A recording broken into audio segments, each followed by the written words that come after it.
ओम शांति। 2/7/26 की मुरली है। बाबा कहते हैं, मीठे बच्चे, तुम विकारों का दान दे दो तो राहु का ग्रहण उतर जाएगा, दे दान तो छूटे ग्रहण। अभी हमारे ऊपर कौन सा ग्रहण लगा है? राहु का ग्रहण सबसे खराब माना जाता है, तो वो ग्रहण हम पे लगा है। लेकिन वो कैसे छूटेगा? जब हम विकारों का दान बाबा को देंगे। जो 5 विकार हमारे अंदर है वो हम बाबा को देंगे, तब हमारा ग्रहण छूटेगा। प्रश्न है, बृहस्पति बाप अपने भारतवासी बच्चों पर बृहस्पति की दशा बिठाने के लिए कौन सी स्मृति दिलाते हैं? कौन सा बाप है? वृक्षपति बाप है। और दशा हमारे ऊपर कौन सी पड़ी? बृहस्पति की दशा। तो वृक्षपति माने वृक्ष, जो कल्प वृक्ष है उसका पति कौन है? बीज कौन है? शिव बाबा है।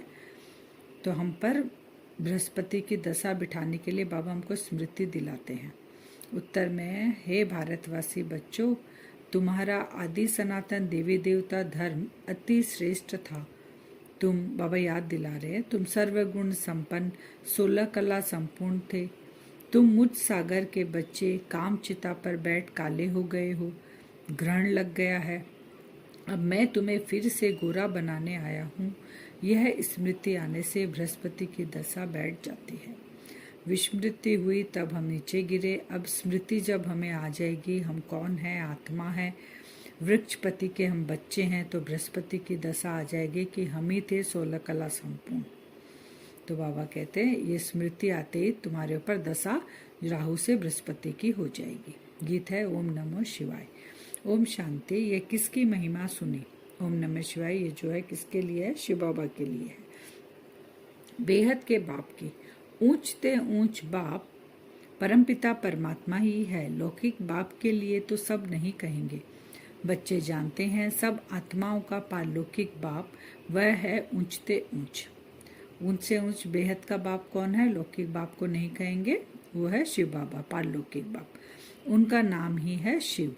बिगर नाम रूप के तो कोई चीज होती नहीं। नाम रूप से न्यारा नहीं है भगवान। बाबा का नाम भी है, रूप भी है, धाम भी है, कर्तव्य भी है, बाबा का सब कुछ है। तो बाबा निराकार है और उनका नाम है शिव। इस समय सबको राहु का ग्रहण लगा हुआ है, इसलिए इनको आयरन एज्ड वर्ल्ड कहा जाता है। अभी कौन सा एज चल रहा है हम लोग का? आयरन एज माने लोहे का युग। दशाएं भी होती है, बृहस्पति की दशा, शुक्र की दशा लगती है ना, बोलते ना इस दशा, अभी आपके ऊपर ये दशा चल रही है। तो बाबा कहते हैं दशाएं भी होती है, उसका नाम होता है बृहस्पति, शुक्र की दशा, मंगल की दशा, राहु केतु, ऐसे सब दशाएं चलती है। अब तुम्हारे ऊपर बृहस्पति की दशा सबसे अच्छी बृहस्पति की होती है, जिसकी महिमा सुनी। ऊंचते ऊंच भगवान शिव बाबा, उनका सुन नाम है शिव, बाकी किस्म किस्म के अनेक नाम रख दिए हैं। असुल नाम है शिव बाबा। बाप समझाते हैं, मैं बीज रूप चैतन्य हूँ, सच चित्त कहते हैं, फिर कहते हैं वह सुख का सागर, आनंद का सागर है। महिमा सारी उस एक की है। जो भी हम अभी कह रहे हैं कि वो बीज रूप है, सच्चित आनंद स्वरूप है, शिव बाबा कल्याणकारी है, ये सब हम किसकी महिमा कर रहे हैं? एक शिव बाबा की। तो भारतवासी महिमा गाते हैं परंतु समझते कुछ भी नहीं, एकदम पत्थर बुद्धि हो गए हैं। पत्थर बुद्धि किसने बनाया? रावण ने। सतयुग में भारतवासी पारस बुद्धि थे। आज से 5000 वर्ष पहले ये भारत पारसपुरी था, जिसमें देवी देवता रहते थे। भारत ही अविनाशी खंड गाया हुआ है। भारत में ही पारस बुद्धि देवता थे। इस समय पत्थर बुद्धि पतित रहते हैं। पारस बुद्धि, पत्थर बुद्धि, बाबा कहते सब इसी भारत खंड में थे। जब वो देवी देवता थे उनकी बुद्धि थी पारस बुद्धि, और जब आयरन एज में आ गए तो बाबा कहते हैं वो आत्मा कैसे बन गई? पत्थर बुद्धि, पतित बन गई, वो थे पावन। तो अब बाबा को फिर से आना पड़ा है पावन बनाने के लिए। तो द्वापर से जब कामचिता पर बैठे हैं तो काले बन जाते हैं। बाबा कहते हैं कैसे काले बन गए? सत्युग त्रेता में पारस बुद्धि रहती है, द्वापर युग से कामचिता पे बैठने से काले हो जाते हैं, मैंने पत्थर बुद्धि बनने लग जाते हैं। 5 विकारों का राज्य शुरू हुआ है, तो राम राज्य बदल कर रावण राज्य हो गया। 5 विकार आते राम राज्य से रावण राज्य हो गया।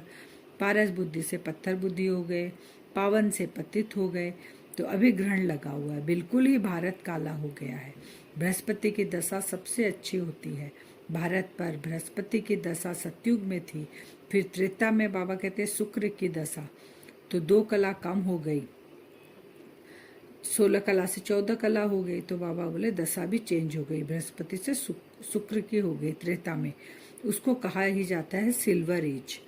गोल्डन एज सतयुग, सिल्वर एज द्वापर युग, त्रेता युग। फिर द्वापर कलयुग आया, सीढ़ी उतरते आए, शनिचर की दशा हुई।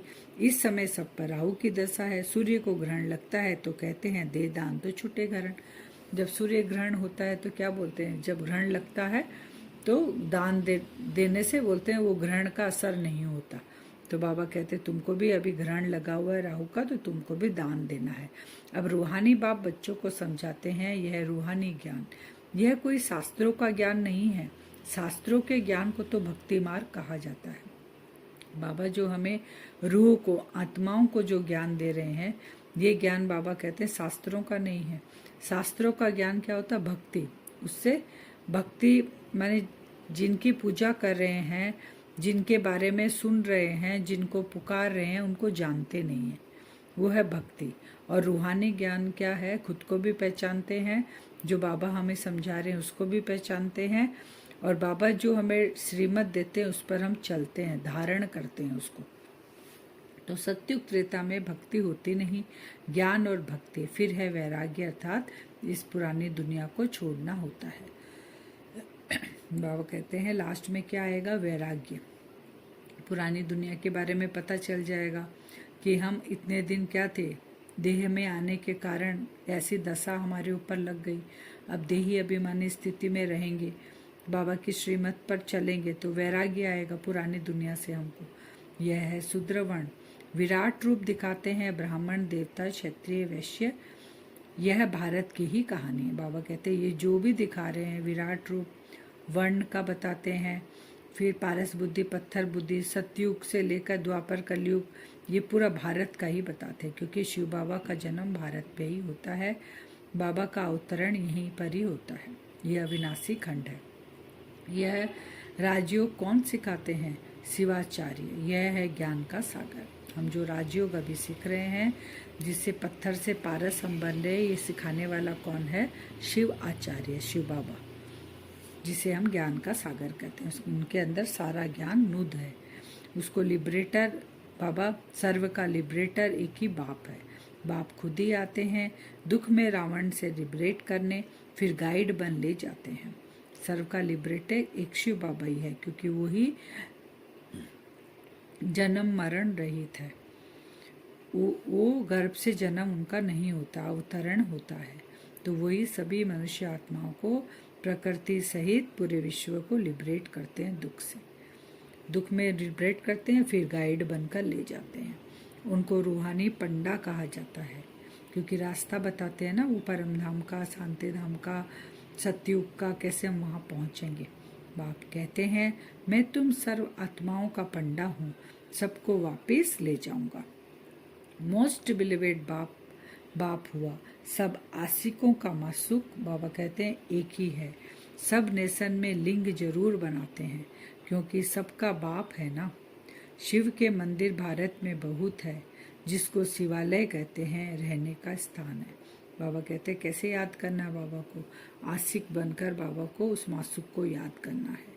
और सब जगह बाबा का लिंग है, लेकिन जानते नहीं है ये शिव का लिंग है। बनाते हैं, सब धर्म के लोग भी निराकार का बनाते हैं, लेकिन पहचानते नहीं है, अपने पिता को भूल गए हैं। फिर बाबा कहते हैं ब्रह्मा द्वारा आदि सनातन धर्म की स्थापना, यह भी गाया हुआ है। प्रजापिता है तो बहुत बच्चे भी होंगे। प्रजापिता ब्रह्मा कुमारी ईश्वरीय विश्वविद्यालय हम कहते हैं ना, तो प्रजापिता यानी ढेर बच्चे हैं। ये जितनी भी प्रजा है सबका पिता है ब्रह्मा बाबा। वह तो जरूर यहाँ ही चाहिए, कितने ढेर प्रजा है। इन ब्राह्मणों को ही फिर देवता बनना है। बाप आकर शूद्र से बदल ब्राह्मण धर्म की स्थापना करते हैं। इस संगम युग पर ही आदि सनातन देवी देवता धर्म की स्थापना होती है। बाबा कहते मैं कहाँ आता हूँ, संगम पर आता हूँ। प्रजापिता यही है, उसके तन का आधार लेता हूँ, तुमको एडप्ट करता हूँ, ब्राह्मण बनाता हूँ, उसके बाद तुम देवता बनते हो। पहले तुम शूद्र थे, मैं ब्राह्मण बनाता हूँ। तो ये कौन सा युग है? बाबा कहते हैं कल्याणकारी संगम युग, जिसमें तुम नर से नारायण बनते हो, पतित से पावन बनते हो, पत्थर बुद्धि से पारस बुद्धि बनते हो। तो ये सबसे कल्याणकारी युग है। इस लड़ाई को ही कल्याणकारी कहा जाता है। इस विनाश के बाद ही फिर स्वर्ग के गेट खुलते हैं। स्वर्ग के गेट खुलेंगे। ये जो लड़ाई लगेगी अभी महाभारी लड़ाई, तो बाबा कहते हैं गेट खुल जाएंगे, सारी आत्माएं जाएंगी ना अपने घर, असली घर। बाबा आया पंडा बन के, हम सबको लेके जाएगा, गाइड बना बाबा। बाबा आके लिबरेट करेंगे, फिर सबको ले जाएंगे, तो गेट खुलेगा स्वर्ग का। तुम यहाँ आए हो स्वर्गवासी बनने व विष्णुपुरी में चलने। तुम बच्चों पर अब अविनाशी बृहस्पति की दशा 16 कला संपूर्ण कहा जाता है। फिर 2 कला कम होते ही शुक्र की दशा बाबा कहते आ जाती है। जन्म जन्मांतर उल्टी दशाएं फिरती आई है। अब बाप द्वारा बृहस्पति की दशा बैठी है। यह है बेहद का बाप, ज्ञान का सागर, पतित पावन। वही तुम्हारा बाप भी है, शिक्षक भी है, सतगुरु भी है। बाकी सब है झूठे, किसकी सदगति कर नहीं सकते। इसको कहा जाता है विशेष वर्ल्ड, वह है वाइसलेस वर्ल्ड। बाबा कहते हैं तुम्हारी सदगति कोई भी नहीं कर सकता है। सदगति, तुम दुर्गति में पड़े हो, सदगति करने के लिए बाबा को ही बाप, टीचर, सतगुरु बनकर आना पड़ता है।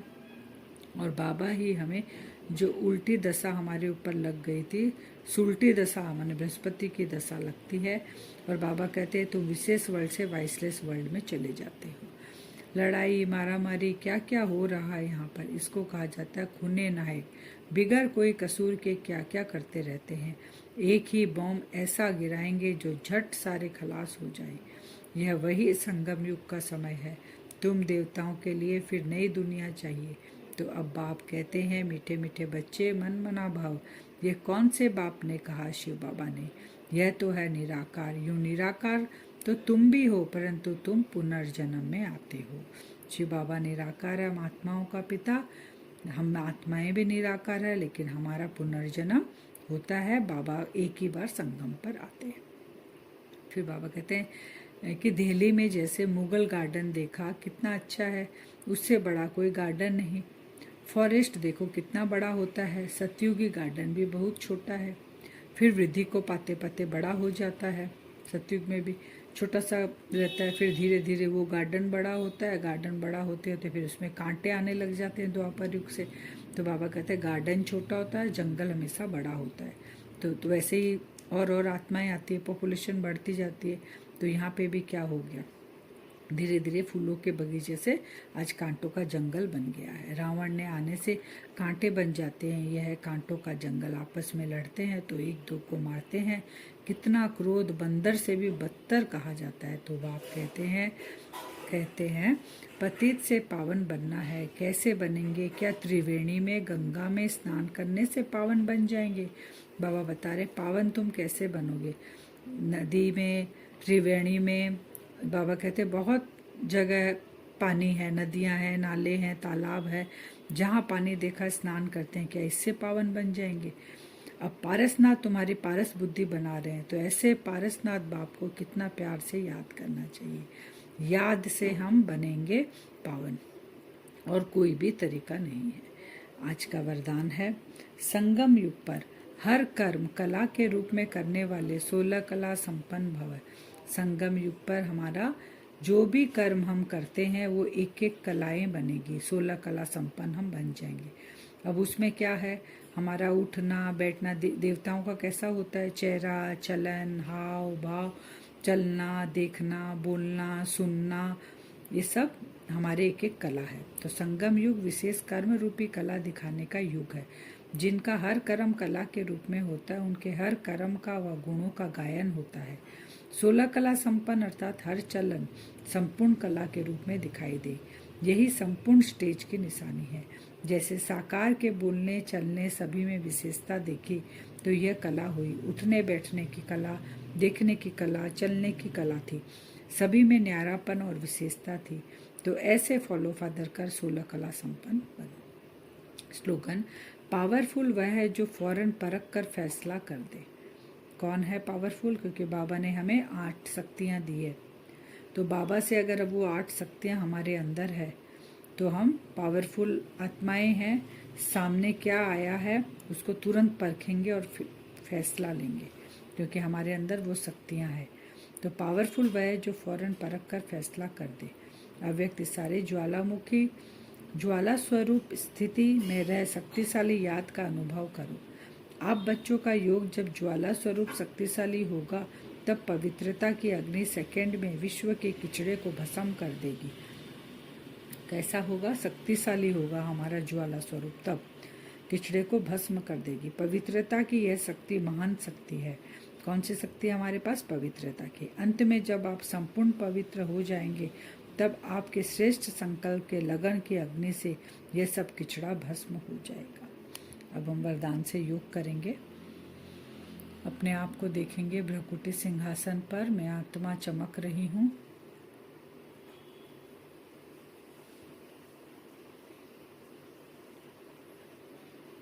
बाप दादा का आह्वान करेंगे अपने पास। बाप दादा के पास संकल्प पहुंचा मुझ आत्मा का। बाप दादा नीचे आ रहे हैं। देखें बाबा आकर सामने बैठ गए। बाप दादा फरिश्ता स्वरूप में।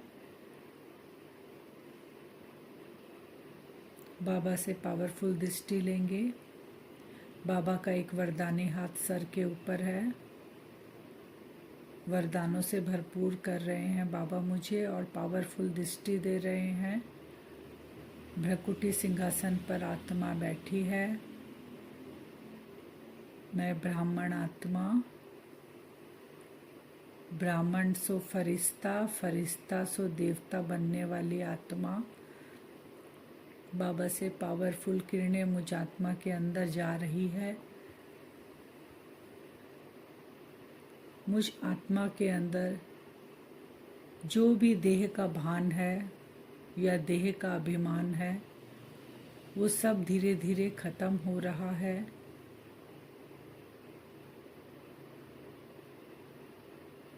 मुझ आत्मा के सातों गुण इमर्ज हो रहे हैं। ये संकल्प दृढ़ हो रहा है कि मैं ही नर से नारायण बनने वाली आत्मा हूँ।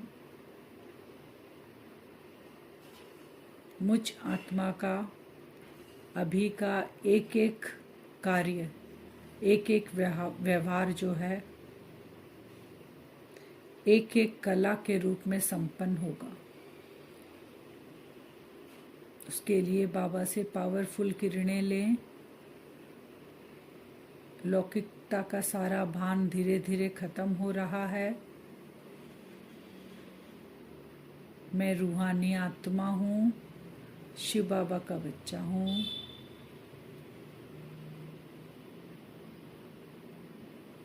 उन सातों गुणों के आधार से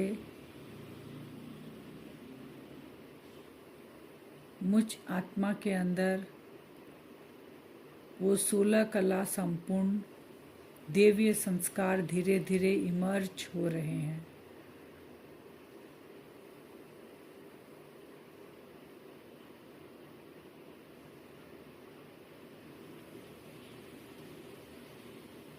वो देवीय संस्कार जो सत्युग में हम करेंगे, हमारे एक एक कला के रूप में वो गुण, वो प्राप्तियां मुझे अभी हो रही है। मेरा एक एक कार्य, किसी को देखना वो भी रूहानियत से, किसी से बातें कर रहे हैं वो भी रूहानियत से। मैं आत्मा हूँ। धीरे धीरे मेरे संस्कार इमर्ज हो रहे हैं, देवताई संस्कार। बाबा का एक हाथ, वरदानी हाथ सर पे है और पावरफुल दृष्टि बाबा मुझे दे रहे हैं। इन संस्कारों को इमर्ज रूप में लाने के लिए बाबा की जो पावरफुल किरणें हैं वो मुझे बहुत सहयोग कर रही हैं। ब्राह्मण सो फरिश्ता सो देवता, मैं आत्मा बाबा से दृष्टि ले रहा हूँ। मेरा एक एक कर्म फॉलो फादर, जैसे बाप दादा ने किया, ब्रह्मा बाबा ने किया, इस दुनिया में रहते हुए डिटैच मुझ आत्मा में भी वो संस्कार इमर्ज हो रहे हैं कि मैं देव कुल की आत्मा हूँ। मेरा चेहरा, चलन, खाना पीना, बोलना सब एक एक गुण के रूप में, एक एक कला के रूप में इमर्ज हो रहे हैं। ऐसा हम आज बार बार विजुअलाइज करेंगे, अपने देवीय संस्कारों को इमर्ज करेंगे, एक एक कला को धारण करेंगे और संपूर्ण संपन्न बनेंगे। ऐसा बार बार करेंगे आज। ओम शांति।